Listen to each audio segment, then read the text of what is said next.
वंदे पुरुषोत्तमं वंदे पुरुषोत्तमं वंदे पुरुषोत्तमं। परम प्रेममय श्री श्री ठाकुर श्री चरण रे मोर भूमिष्ठ प्रणाम। परमराध्या जगज्जननी श्री श्री बड़मा, परम पूज्यपाद श्री श्री बड़दा, परम पूज्यपाद श्री श्री आचार्य देव श्री चरण रे मोर भूमिष्ठ प्रणाम। समस्त दादा और माँ मान मोर आंतरिक आनंदित जय गुरु। आशा करे समस्त भलरे अछंती एवं भलरे रहिबे, यही परम पिता श्री चरण रे प्रार्थना रखे। आज जो विषयटी नहीं कि आपण सम्मुख में आसी से विषयटी होची गुरु धरिबा। गुरु धरिबा अर्थ कौन? आमे साधारणतः गुरुकरण करू। गुरुकरण करू अर्थात मो जीवन रे कौन सी गुरु गाइड को अवलंबन करू न कि आउ ताकू कहती इनिशिएशन अर्थात दीक्षा। हेले दीक्षा नेबार अर्थ कौन? दीक्षा नेबार अर्थ आम गुरु को धरिलु। हेले गुरु धरिबार अर्थटा प्रकृत पक्षरे कौन? परम पूज्यपाद श्री श्री आचार्य देव से गुरु धरिबार अर्थ कौन कहते तांकर श्री मुखरु से कथाटी आपण मानक सम्मुख रे तोली धरिबे। तांको सामने उपविष्ट जड़े हिंदी भाषी अधिकारी को उद्देश्य रे आचार्य देव गोटे प्रसंग उत्थापन कले।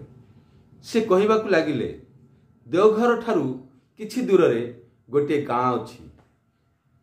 से गाँ रे गोटे जिनिस देखागला। से जिनिसटी कौन?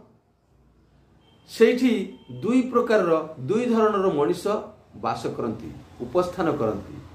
गोटे धरणर मनीष होचंती जो माने श्री श्री ठाकुर सतनाम दीक्षित, सत्संगी नाम रे समस्ते जानती, परिचित। आउ गोटे धरणर श्रेणीर लोक माने सेठी बास करती जो माने श्री श्री ठाकुर सतनाम दीक्षित नुहंती। एई दुई प्रकार लोक सेठी बास करथिले।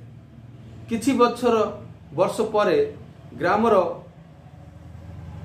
लोक माने उपलब्धि कले, गाँर लोक माने उपलब्धि कले जे सत्संगी परिवार लोक मानकर आयु अन्य लोक मानकर तुलना रे अधिक।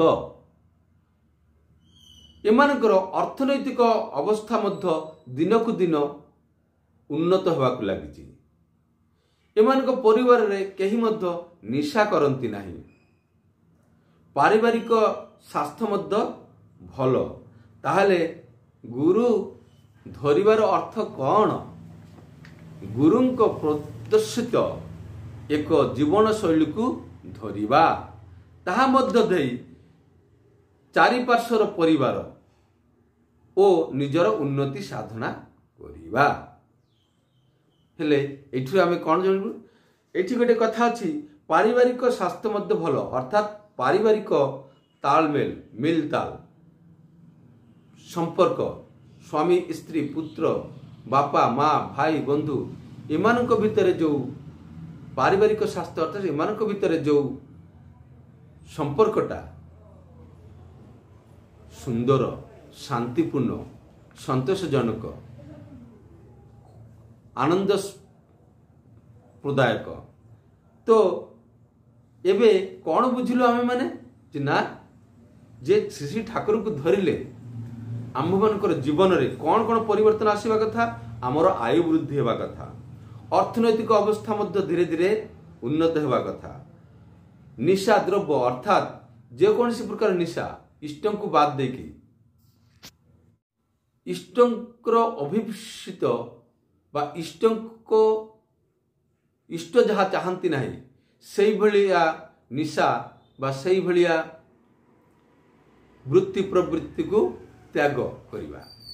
आउरी कौन ना पारिवारिक स्वास्थ्य अक्षुण्ण रखिबा।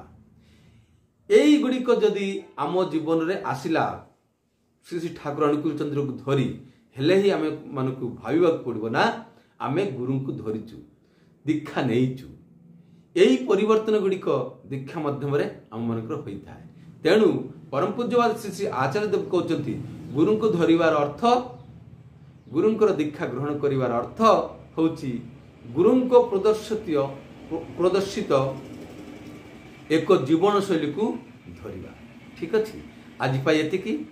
नेक्स्ट वीडियो रे आउ थे आपण सहित अन्य टॉपिक नहीं देखा ठीक अच्छे। जय गुरु। वंदे पुरुषोत्तम।